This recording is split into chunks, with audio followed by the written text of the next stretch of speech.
Ikkinchi bo'lim SMM strategiya kontent turlariga keladigan bo'lsak, asosan SMM da strategiya bilan ishlanadi. Ya'ni bunda hozir aytadigan bo'lsak, bu strategiyada juda ham kerak. Agar bizda SMM da to'g'ridan-to'g'ri ishlab ketavermaydi, rejasiz ishlashning iloji yo'q. To'g'ri ishlasa bo'ladi, lekin bu yoqda hammasi betartib bo'ladi. Bu proyektning ahvoli juda ham og'ir ahvolga kelib qolishi mumkin. SMM umuman ta'sir qilmasligi mumkin. Endi SMM strategiya haqida gaplashadigan bo'lsak, SMM strategiya o'zi nima? SMM strategiya o'zi nima? Aniq maqsadga erishish uchun tuzib chiqilgan umumiy reja. Ya'ni SMM dan ko'zlangan maqsad uchun aniq maqsad bo'lsa, ya'ni bizda sotuv qilish yoki brend tanitish bo'lsa, shu uchun kerak bo'ladigan aniq umumiy tuzilgan reja bo'ladi. Bunda bizda asosan strategiyani amalga oshirish uchun taktikadan foydalanamiz. Ya'ni taktika bu SMM o'sha strategiya, tuzilgan strategiyani sekin-sekin qadamma-qadam olib borish uchun kerak bo'ladigan qo'llanma. Yana ko'rishingiz mumkin, taktika bu strategiya tuzib chiqilgandan so'ng ishning har bir qismida alohida yondashuvlar bilan ishlanadi. Ya'ni bunda asosan brend tanitish uchun, sotuv qilish uchun va marketing umumiy xizmat uchun alohida ishlar bo'linadi va shu qatorda ishlab taktika bilan olib boriladi. Xo'p, endi ozgina marketingdan qismiga o'tadigan bo'lsak, bizda asosan mass marketing bor va digital marketing, direct marketing bor. Bizda mass marketingda oladigan bo'lsak, bu asosan yirik kompaniyalarga tegishli, ya'ni byudjeti O'zbekiston sharoitiga oladigan bo'lsak, $10,000, 10,000 mayli 10,000 emas, $5,000 yuqorisi, ya'ni ko'proq influencerlar bilan, billboardlar bilan, tashqi reklamalar bilan ishlaydigan kompaniyalar marketingni mass marketing desak bo'ladi. Keyin bizda direct marketing bor. Bu direct marketing kichik yoki o'rta biznesni yaqqol ko'zga tashlanadigan qilib ko'rsatadigan marketing, ya'ni bu yerda asosan marketing SMM instrumentlaridan foydalanadi. Asosan targeting yoki bo'lmasa bitta-ikkita o'rtacha auditoriyaga ega influencerlardan foydalanish bu yerda ko'zda tutiladi. Ko'p va o'rta kichik bizneslarning eng katta xatosi bizda, ya'ni O'zbekiston sharoitida bitta bizneslar orasida xato bor. Ya'ni bir-biri bilan bu yerda solishtirish. Ya'ni aytadigan bo'lsak, kimdir bitta biznes qilgan ishni ikkinchi biznes qilish. Ya'ni agarda biz ko'rishimiz mumkin, bitta biznesmen chetdan mashina olib keladigan bo'lsa, boshqa biznesmen ham o'ziga avtosalonni alohida ochib turib, chetdan yana o'sha mashinani olib kelib turib, bir xil kontent qilish, ya'ni bir xil marketing instrumentidan foydalanishni biz buni SMMda, marketingda bir-biriga o'xshashlik desak bo'ladi. Bu asosan unchalik ham to'g'ri ish emas marketingda. Hop, boya oldingi darsimizda aytgandek, marketing bo'linishi digital marketing va traditional marketingga bo'lingan. Digital marketingda asosan raqamli marketing hisoblanadi. Bunda veb-sayt, social media, SEO va mobil ilovalardan foydalanadi. Traditional marketingga keladigan bo'lsak, an'anaviy marketing asosan bizda radio, TV, billboard va flyerlar. Bu traditional marketing oxirgi marta hozir ham bor, ya'ni ikkitasi biriga ketadi, lekin traditional marketing unchalik samarali emas. Ya'ni hozirgi kunda odamlarda ozgina vaqt tig'izlashgani uchun ko'proq digital marketing, ya'ni mediaga urg'u qaratgani uchun asosan bizneslarda digital marketingdan foydalaniladi. Hop, digital marketing va SMM farqiga keladigan bo'lsak, SMM faqatgina ijtimoiy tarmoqlardagi marketingni o'z ichiga olsa, digital marketing esa umumiy marketingdagi barcha raqamli faoliyatni ichiga oladi. Ya'ni bu yerda asosan o'sha proyekt, ya'ni biznes egasiga qanday xizmatlar ko'rsatildi, buni raqamlarda ko'rsatib berishni asosan digital marketing o'z zimmasiga oladi. Hop, SMMda qilinish kerak bo'lgan ishlar, birinchisi proyektni marketing research qilinadi, ya'ni proyekt noldan o'rganiladi, qanday qadriyatlari bor, qanday sharoitlarga javob beradi, marketing budjeti qancha, bularni resource qilib o'rganiladi. Keyin ikkinchisi cast-off qilish, ya'ni agar biz sotadigan bo'lsa, ya'ni asosan sotuvga SMMda albatta e'tibor qaratamiz. Sotganimizda cast-off qilinadi. Ya'ni bu cast-off, customer developer, buni alohida mavzular qilib o'tamiz. Bunda asosan cast-offda bizning brendimizga, ya'ni produktimizga bo'lgan odamlar qanday toifaga kiradi, ularni biz qanday tasavvur qilishimiz kerak va bizni produktimizni kimlar sotib oladi, buni barchasini cast-off orqali aniqlanadi. Keyingisi offer tuzib chiqish. Offer tuzganimizda bitta narsa bor bizda. Offer bu produktimizni qanchalik biz sota olishimiz, ya'ni bitta sotsak, ikkinchisini qo'shib berish, ya'ni aksiyalardan foydalanish, bularni ham offer sifatida qabul qilsak bo'ladi.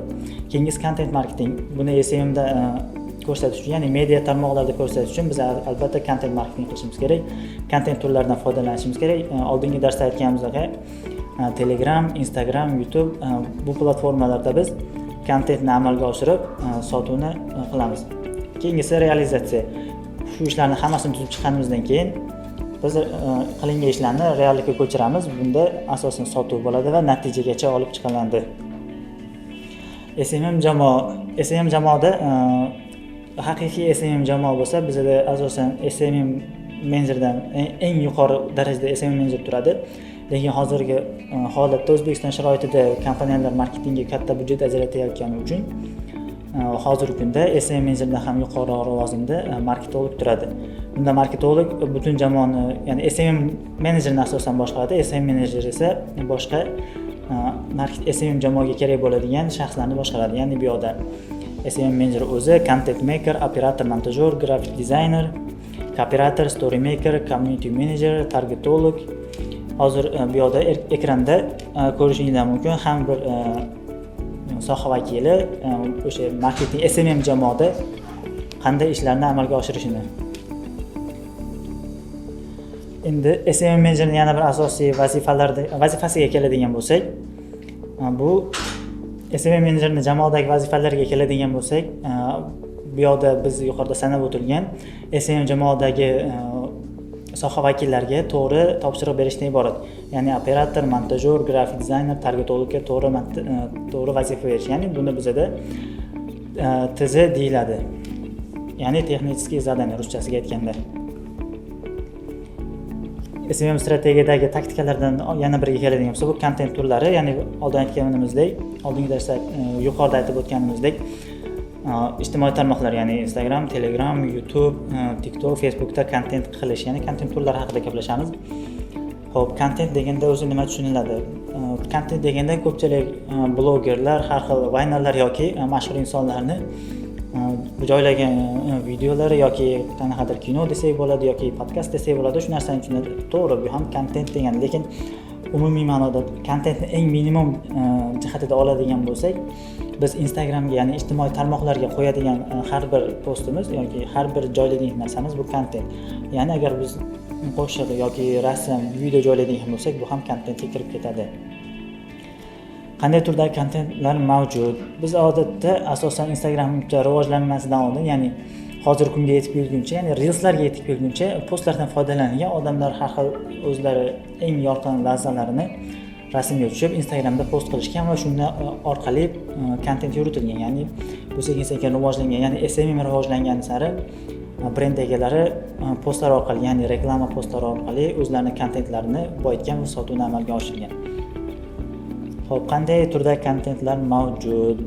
Reels olamiz, stories olamiz, bu yoqda Instagramni oladigan bo'lsak, Telegramni oladigan bo'lsak, oddiy post, YouTube'ni oladigan bo'lsak, YouTube'da ham hozirgi kunda post qo'yish mumkin, uzoq podkast qo'yish mumkin yoki oddiy video va shorts qo'yishimiz mumkin.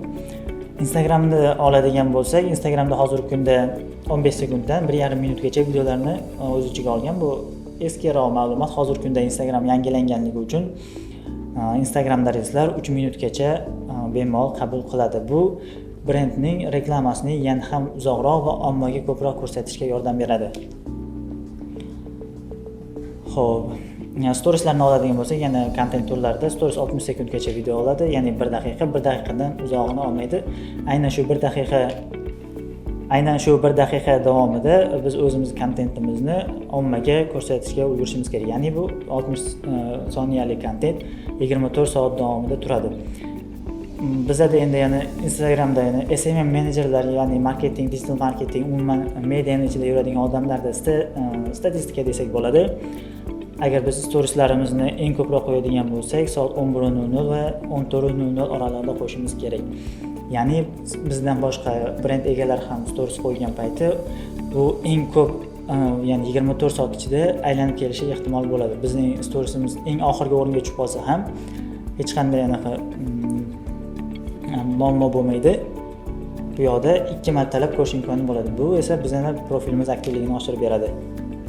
Hop, yana content turlariga keladigan bo'lsak, CMD postlarni olsak bo'ladi. CMD postlar faqatgina bitta emas, ya'ni biz bironta bitta CMD post tayyorladik yoki bitta rasmga tushdik va uni Instagramga joyladik, bo'ldi emas. Hozirgi kunda CMD postlarni karusel qilib qo'yish mumkin. Bu karusel postlar hozirgi kunda 20 tagacha o'ziga dizayn oladi. Ya'ni biz 20 ta dizaynni, ya'ni har xil turdagi reklamani bitta postda ko'rib o'tkazib ko'rishimiz mumkin. Bu ham mediada brendni reklamasini oshirishga yordam beradi, ko'proq odamga ko'rsatish uchun.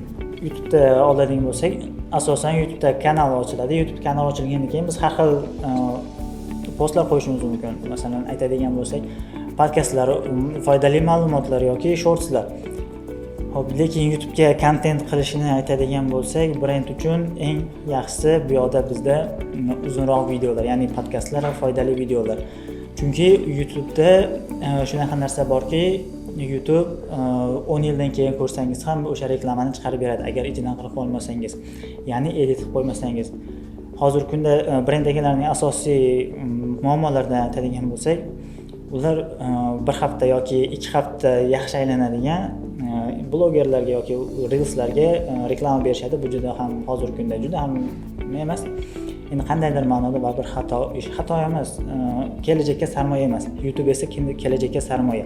Chunki YouTube 20 yil bo'lsa, 10 yil bo'lsa yoki 15 yil bo'lsa, bemalol o'sha sizning brendingizni ko'rsatib bera oladi agar ichida siz reklama joylagan bo'lsangiz.